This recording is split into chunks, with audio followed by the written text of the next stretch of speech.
Welcome to Sravani's media.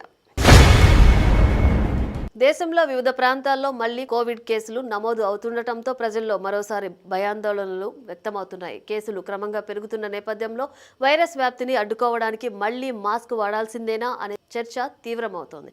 ముఖ్యంగా రద్దీగా ఉండే ప్రాంతాలు, ఆసుపత్రులకు వెళ్లేటప్పుడు మాస్క్ వాడటం చాలా మంచిదని, వ్యక్తిగత పరిశుభ్రత పాటిస్తూ అప్రమత్తంగా ఉండాలని వైద్య నిపుణులు సూచిస్తున్నారు.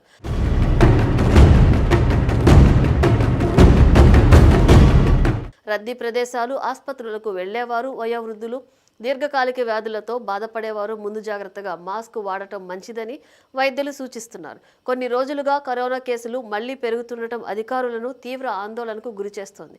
వైరస్ వ్యాప్తి నివారణకు అప్రమత్తమైన ఆరోగ్య శాఖ ప్రజలు ముందస్తు జాగ్రత్తలు పాటించాలని సూచిస్తోంది. మరోవైపు తెలుగు రాష్ట్రాల్లో కరోనా వైరస్ మళ్లీ పంజా విసురుతోంది. ఆంధ్రప్రదేశ్లో కోవిడ్ బాధితుల సంఖ్య మళ్లీ పెరుగుతుండటం తీవ్ర ఆందోళన కలిగిస్తోంది. పరిస్థితి చేయి దాటకుండా ముందస్తు జాగ్రత్తలు, నివారణ చర్యలు చేపట్టడంపై అధికారులు దృష్టి సారించారు. ఆంధ్రప్రదేశ్ ప్రజలను కరోనా టెన్షన్ వెంటాడుతోంది. రాష్ట్రంలో రోజురోజుకు కోవిడ్ కేసులు పెరుగుతుండటం ఆందోళన కలిగిస్తోంది. కొత్తగా మరో 6 కరోనా కేసులు నమోదు కావడంతో మొత్తం బాధితుల సంఖ్య 32కు చేరింది. కేసులు బయటపడుతుండటంతో ఏపీ ప్రభుత్వం అప్రమత్తమైంది. ప్రభుత్వ ఆసుపత్రుల్లో మాస్కులు, మందులు, టెస్టింగ్ కిట్లను సిద్ధం చేశారు. వైద్యాధికారులు పరిస్థితిని ఎప్పటికప్పుడు సమీక్షిస్తున్నారు. కడప జిల్లాలో సేకరించిన నమూనాల్లో ఒమిక్రాన్ RF5 వేరియంట్ ఉన్నట్లు పూణేలోని national institute of virology lab స్పష్టం చేసింది. ఈ కొత్త వేరియంట్ వ్యాప్తి నేపథ్యంలో రాష్ట్ర ఆరోగ్య శాఖ మరింత అప్రమత్తమైంది. బాధితుల ప్రాథమిక పరిచయాలను గుర్తించి ప్రజలు తగిన జాగ్రత్తలు పాటించాలని అధికారులు కోరుతున్నారు. కరోనా వ్యాప్తిని సమర్థంగా ఎదుర్కొనేందుకు పూర్తి స్థాయిలో సిద్ధంగా ఉండాలని వైద్యారోగ్య కుటుంబ సంక్షేమ శాఖ అధికారులను ఆదేశించింది. ఆసుపత్రుల్లో బెడ్లు, ఆక్సిజన్ సరఫరా, అవసరమైన మందులు అందుబాటులో ఉంచాలని స్పష్టం చేశారు. రాష్ట్రంలో కరోనా పరిస్థితులను సమర్థంగా ఎదుర్కొనేందుకు ప్రభుత్వం సిద్ధంగా ఉందని ఆంధ్రప్రదేశ్ వైద్యారోగ్య శాఖ మంత్రి సత్యకుమార్ యాదవ్ తెలిపారు. రోగులకు అవసరమైన వైద్య పరీక్షలు, చికిత్సల కోసం అన్ని వసతులు సిద్ధం చేశామన్నారు. కరోనా విషయంలో ప్రజలు ఏమాత్రం భయాందోళన చెందాల్సిన అవసరం లేదని, అయితే తగిన జాగ్రత్తలు పాటించడం శ్రేయస్కరమని సూచించారు.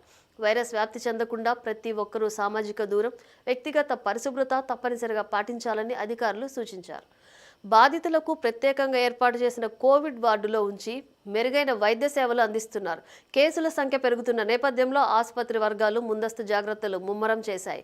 కేసులు పెరుగుతున్న నేపథ్యంలో ప్రముఖ పర్యాటక కేంద్రాలతో పాటు ఆలయాల్లో అధికారులు తక్షణ రక్షణ చర్యలు ప్రారంభించారు.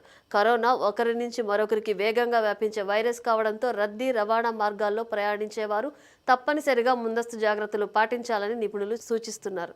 అంతా విధిగా మాస్కులు ధరించడం, శానిటైజేషన్, భౌతిక దూరం వంటి కోవిడ్ ప్రోటోకాల్స్ను ఖచ్చితంగా పాటించాలని ఆదేశించారు. ప్రస్తుతం వ్యాపిస్తున్నది ఒమిక్రాన్ సబ్ వేరియంట్ అని, ఇది ఏమాత్రం ప్రమాదకారి కాదని వెల్లడించారు. గతంలో ఒమిక్రాన్ వల్ల ఎలాంటి తీవ్ర ప్రాణ నష్టం జరగలేదని, ఇప్పుడు వస్తున్న సబ్ వేరియంట్తో కూడా పెద్దగా ముప్పు ఉండదని ధైర్యం చెప్పారు. అయితే దీర్ఘకాలిక ఆరోగ్య సమస్యలు ఉన్నవారు మాత్రం తగిన జాగ్రత్తలు తీసుకోవాలని సూచించారు.